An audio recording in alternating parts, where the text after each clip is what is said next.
There are worries that SpaceX's Starship rocket launch in Florida might harm the launch infrastructure. In order to avoid a Starship launch in Florida, NASA needs SpaceX to guarantee that the plan for the Starship rocket launch won't threaten valuable property. Are things really bad for SpaceX? The solution is right here. The SpaceX Starship is a technical wonder that has never before been seen in the world.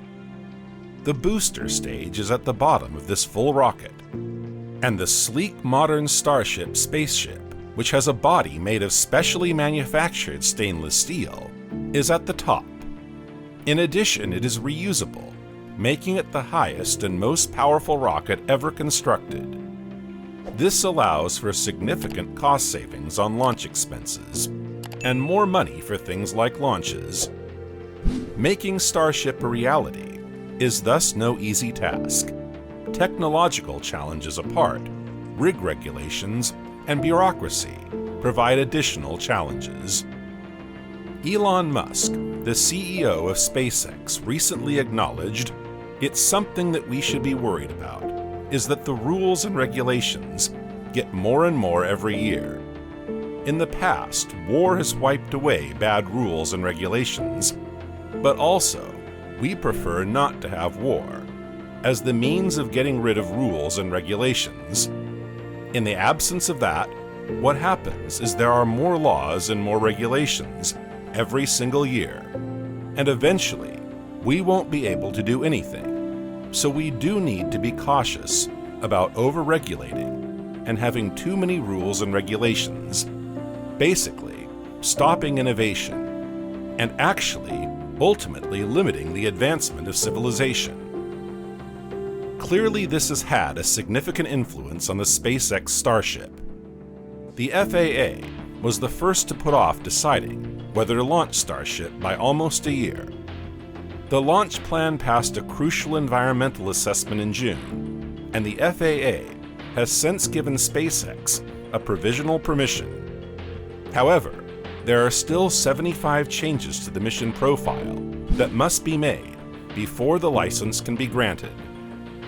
Earlier this year, Elon Musk made the decision to construct a second launch pad in Florida in order to address that issue. Unfortunately, it will just cause further problems. The only launch pad on Earth now capable of carrying NASA humans to the ISS might be destroyed very instantaneously if the enormous and untested rocket fails. According to William Gerstenmaier of SpaceX and a flight readiness evaluation for Crew 5 on September 26th, this danger must be avoided.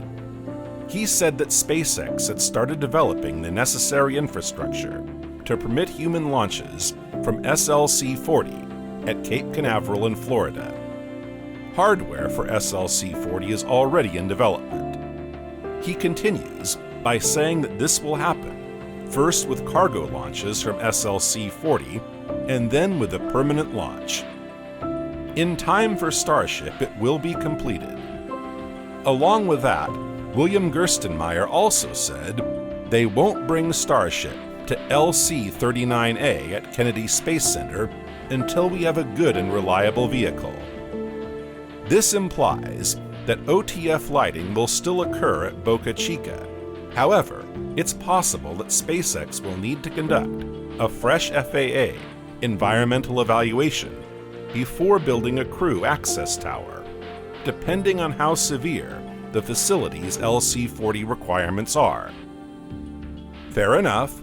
No one can really fault NASA for being concerned. The most recent version of SpaceX's Starship 39A launch complex, which features a tower and arm required for astronauts and cargo to reach and board crew and cargo dragons, will be located around 1,000 feet, or 300 meters, to the east of Pad 39A's current Falcon launch facility.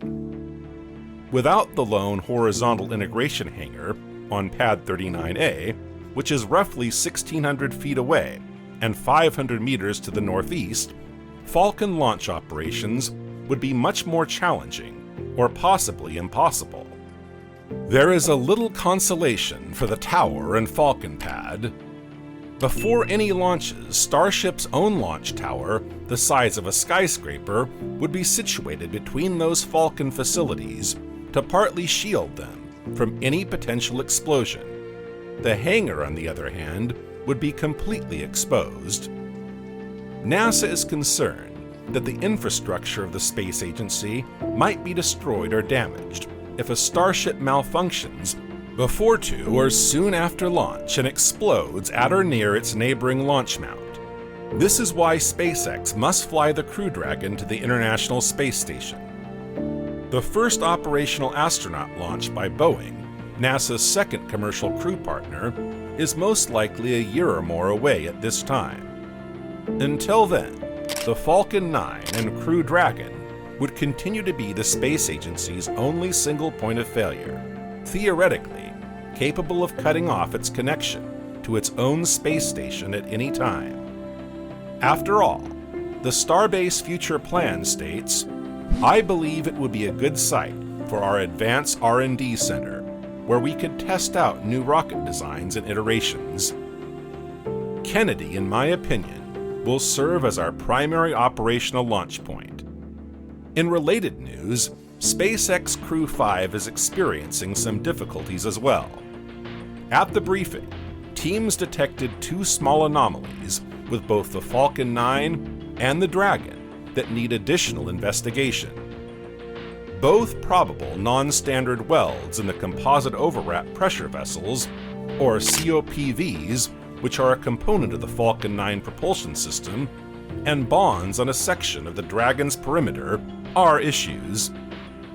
According to Gerstenmaier, these concerns should be resolved over the next few days.